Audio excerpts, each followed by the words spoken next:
Abuja, once envisioned as a model of urban serenity, is now for some a battleground, not of war, but of bulldozers.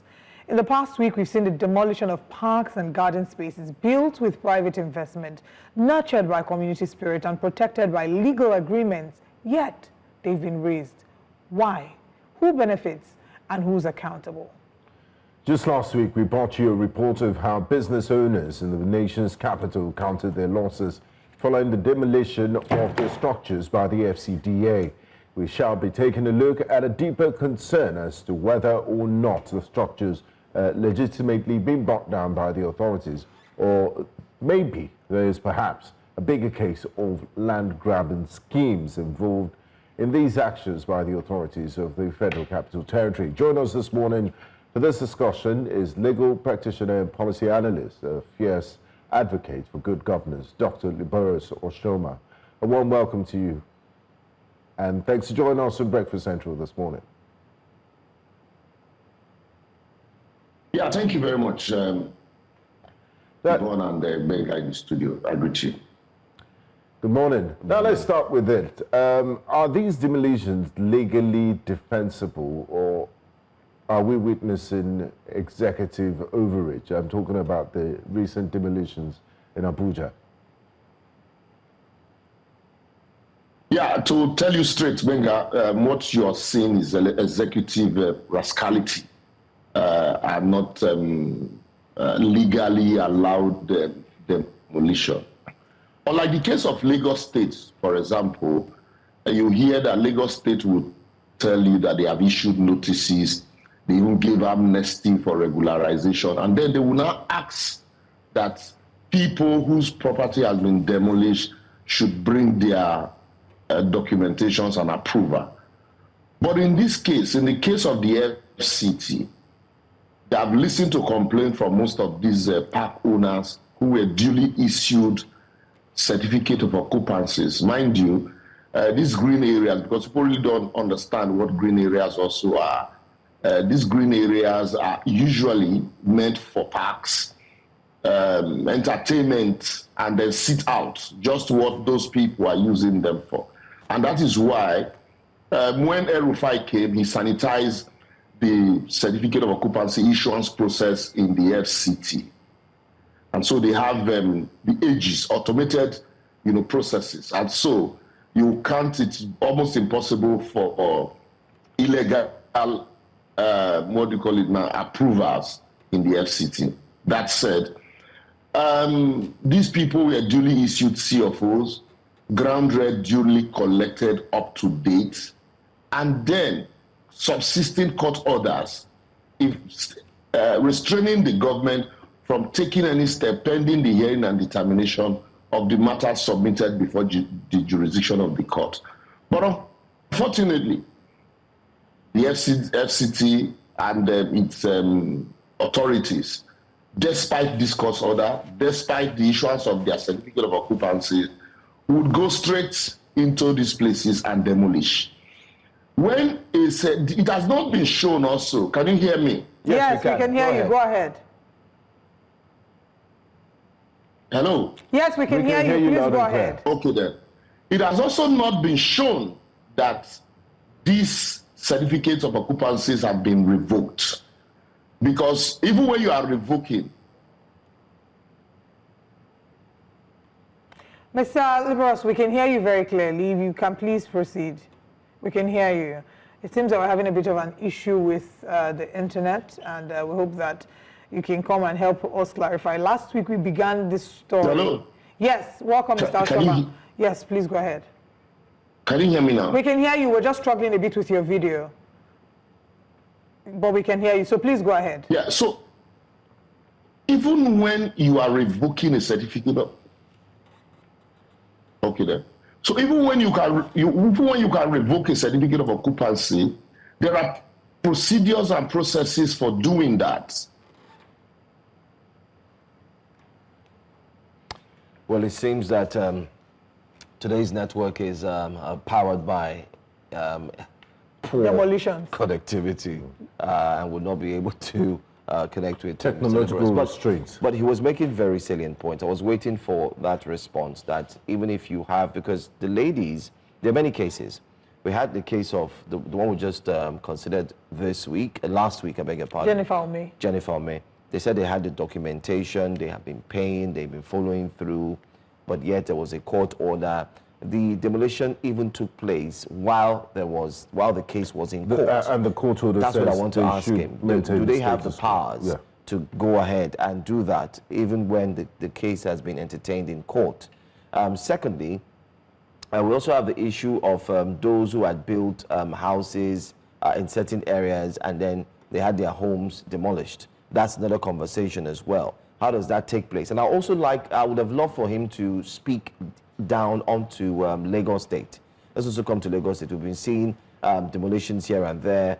We've seen the ones that has taken place, especially in different places, particularly the trade fair area as well. That's another one. So I would have loved for him to also speak to that. Let's know, what are the processes, basically? Are there processes that can be checkmate, can be put to place in terms of ensuring that before the bulldozers come in to destroy, these people can either go to court and restrain them from doing that yet until they've reached a certain form of agreement before they can go ahead to do that? So these are some of the critical things that we must really look into. You know. Hopefully we can connect back with Dr. Oshoma very soon, because these are questions begging for answers from a legal expert like him. All right. Unfortunately, you know, we might have to go on a break while we try to sort that out, and hope that we can reconnect with Mr. Oshoma before, you know, the time for this conversation elapses, and we can find out what the next steps are. And also to maybe, as we proceed in the coming days, we'll continue to bring you updates about the case of the demolition that happened in Abuja. Jennifer had shared with us the strength of their staff and how a number of them have graduated from there. A number of them have earned their living. The man who sells suya, you know, just really heartbreaking human angle stories of the reality of everyday Nigerians occupying these gardens, who now no longer have a source of living in a country where we are looking for how to increase employment opportunities for the young people. What we do not want is taking away the already existing or the barely existing opportunities there. But we'll have to go on a break now. When we come back, Breakfast Central continues.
As you're saying with us, we're still joined here by policy analyst, legal practitioner, Dr. Liborous Oshoma. We're looking at fixing land grabbing issues in the FCT, and I'm sure you also it trickles down to the commercial nerve, which is Lagos as well. But I focus on the FCT. Dr. Liborous, thanks for joining us right back. Yeah, thank you very much. Okay. You know, the internet devil can be very artful. You know, so like I was saying, there are procedures for revoking a certificate of occupancy. You don't just revoke a certificate of occupancy. Everybody knows, every landlord student knows that for you to revoke a certificate of occupancy must be for overriding public interest. And unlike Wike, you know, before now, Wike would have been on TV. If a statement had been issued by a political opponent on this matter, by now Wike would have gone on TV, grand media interview, insulting everybody, insult who cares to listen. But because I think the FCT does not have an answer to this, especially given the fact that, you remember the last time there were allegations by Sahara reporters that Wike allocated, revoked lands and allocated the same land directly to his children. And the whistleblower was arrested under Section 24 of the Cybercrime Act and thrown into prison until Sowore protested for his release. So basically what we are seeing here is executive rascality and not otherwise. And that's why, people in government think that they can just, do these things and go scot-free, forgetting the fact that there are people who are employed under these places. These are Nigerians. Government has not been able to provide jobs. I told somebody somewhere, I said, look, it is not enough for government to say we are developing roads, we are building infrastructure, roads. Human capital development is zero in as far as, the government and the FCT minister is concerned. In River State, how many people did he develop apart from building road? The same thing is happening in Abuja. But those people who are employing these Nigerians, who are taking Nigerians off the street, you are demolishing their parks because under the guise of whatever, Abuja is it to restore Abuja master plan now? Because these people whose parks have been demolished have also raised allegation that these parks have been reallocated, that they've been reallocated to cronies. And the government has not come out to defend that.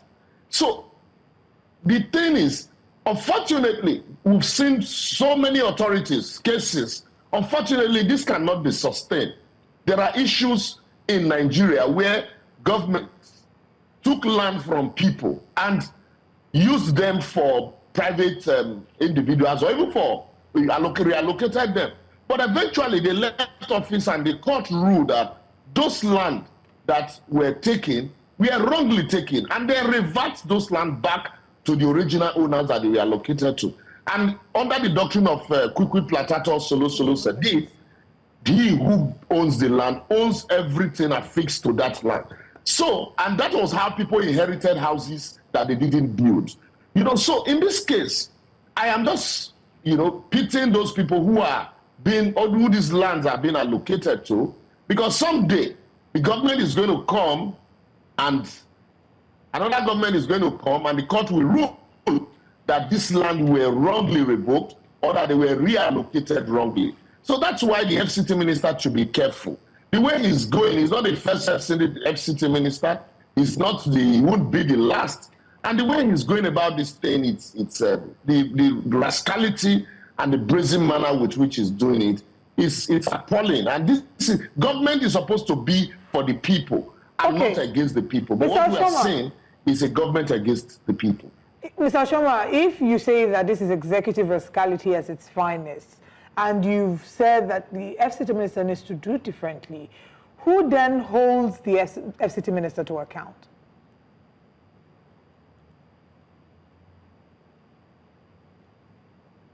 Mr. Oshoma, did you hear my question? I didn't get your question. I was asking, I said, since you say that it is executive rascality at its... I didn't get the question. Okay, I said that since you say it's executive rascality and you're asking the FCT minister to do better, I'm asking, who holds the FCT minister to account? It's the president.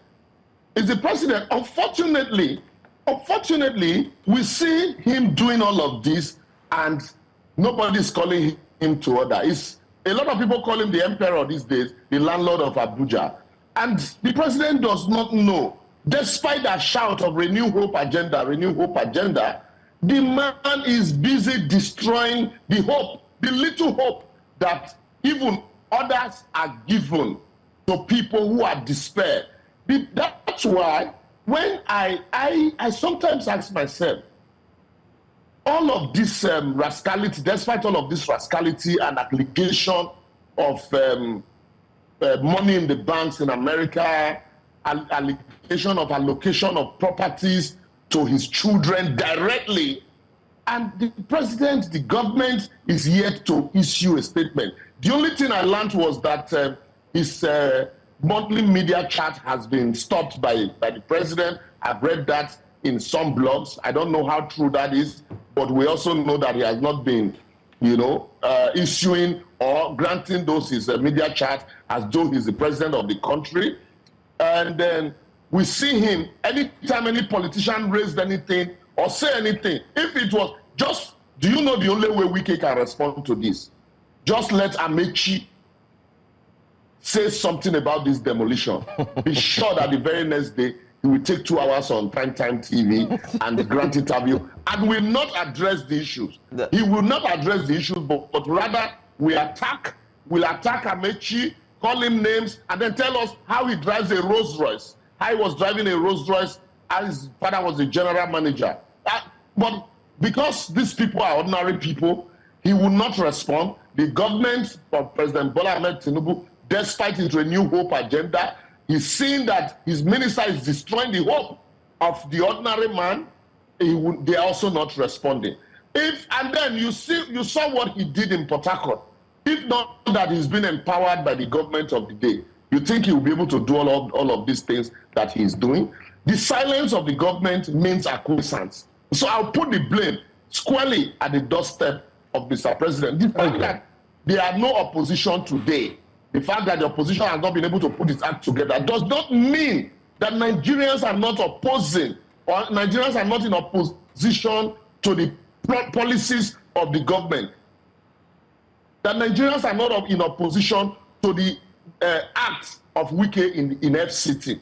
And Mr. President should not allow this act of one minister, just one minister, to be his undoing.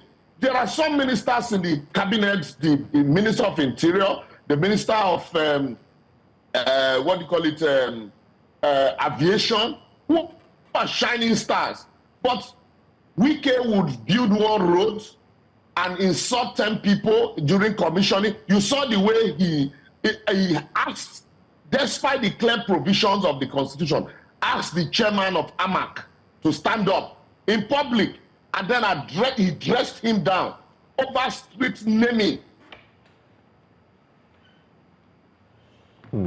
Now, Dr. Oshoma, as we... With internal memos, you insulted the man in public, and all of these actions, if care is not taken, might be president's undoing. Mind you, he didn't win Abuja the last time, and I doubt the way he's going. If he will even get the kind of numbers he got in Abuja in 2023 by 2027, if he does not sack the minister Wike, he's not the first person to be building roads, and he won't be the last. Now, Dr. Oshoma, before we wrap up, I mean, you did talk about the human development indices, you talked about youth unemployment in the country, and what these young Nigerians were doing in their own little space to employ Nigerians and make ends meet. Now, all those dreams have been dashed. Is there any legal remedy available to them to, seek some form of compensation in the courts? Like I said, there are procedures for revocation of a certificate of occupancy. And one of such is revocation for overriding public interest. Overriding public... Are you hearing me? Yes, we can. You stopped at overriding public interest. Public interest is you want to build schools, you want to build hospitals, you want to carry out infrastructure that will be beneficial to the public by the government, and then compensation, adequate notice will be issued to the persons directly, and then compensation will be paid. If there are litigations, whether there is a restraining order or not, actions will be stayed, and then subsequently compensation can be paid. But in this case... Anyway, I think due to connectivity issues, we would not be able to continue this interview with Mr. Liborous Oshoma. Hopefully, we'll be able to do this again when he is maybe back into the studios with us.